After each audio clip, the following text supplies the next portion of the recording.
बिस्मिल्लाहिर्रहमानिर्रहीम। अस्सलामु अलैकुम वरहमतुल्लाहि वबरकातुहू। उम्मीद करता हूँ नाज़रीन इकराम खैराफियत से होंगे।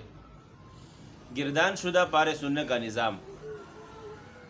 एक तालिब इल्म जब गिरदान कर रहा है, जब तक उसके 4 पारे मुकम्मल नहीं होते तो ये हर रोज़ इन 4 पारों को सुनाए। जिस दिन इसके 4 पारे मुकम्मल हो जाएं, उस दिन के बाद से इसकी मंजिल 2-2 पारा के एतबार से लगाई जाए। रोज़ ये 2 पारे सुनाए और एक सबकी पारा, 3 पारे ये हो गए। और इस तरीके से पिछली मंजिल में से, पूरे कुरान में से 3 पारे इसके सुनाने की तरतीब बनाई जाए। अगर कुछ ज़्यादा कुरान कच्चा है तो ये सूरत भी इख्तियार की जा सकती है कि आप उससे नाज़रा पढ़वाएँ, रोज़ाना के हवाले से 3 पारे। इसके साथ साथ जो इस तालिब इल्म की सुनने की तरतीब है, जैसा कि आम तौर पर सुबह के वक़्त में 8 बजे के बाद मंजिल सुनाने की तरतीब होती है, तो चूँकि इसने 2 पारे ख़ुद को सुनाने हैं, एक सबकी पारा, 3 पारे सुनाने हैं, तो लाजमी बात है इसने दूसरे तालिब इल्म का भी सुनना होगा।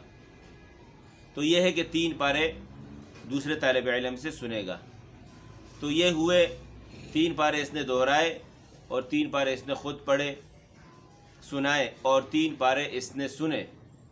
साथ साथ ये है कि जब ज़ोहर के बाद की क्लास में ये आएगा तो वो अपने पारे रोज़ के हवाले से जो इसको सुबह सुनाने हैं वो याद करेगा।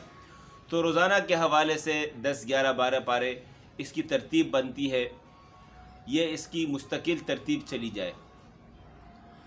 अच्छा, इससे जो हमारा मकसूद है वो ये है कि तालिब इल्म के ज़हन में ये तमाम पारे हर वक़्त मुस्तहज़र होंगे।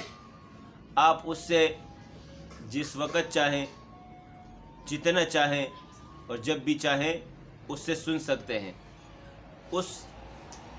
उससे जब भी सुने तो वो ये उज़र पेश ना करे कि मुझे मेरे पारे याद नहीं हैं। अगर ऐसी सूरत है तो इंशाअल्लाह ये तालिब इल्म आगे जब तक इस तरतीब से चलेगा, इंशाअल्लाह इसको पूरा कुरान याद होता चला जाएगा। और अगर इस सूरत में एक तालिब इल्म की मंजिल दोबारा कमज़ोर हो गई है तो इससे भी आप बिल्कुल न घबराएं और बोझ भी महसूस न करें। इस सूरत में उसके लिए एक बेहतरीन तरतीब यह है कि इस तालिब इल्म की मंजिल की दोबारा आधा आधा पारा करके तरतीब बनाई जाए सबकन, और वो सबक भी उस्ताद मोहतरम ख़ुद सुने और इसको अपने ऊपर बोझ महसूस ना करें। इंशाअल्लाह ये फिर से इंशाअल्लाह इसका कुरान मज़बूत हो जाएगा। इसी के साथ मैं इजाज़त चाहता हूँ। अपना ख्याल रखिएगा। अस्सलामु अलैकुम वरहमतुल्लाह।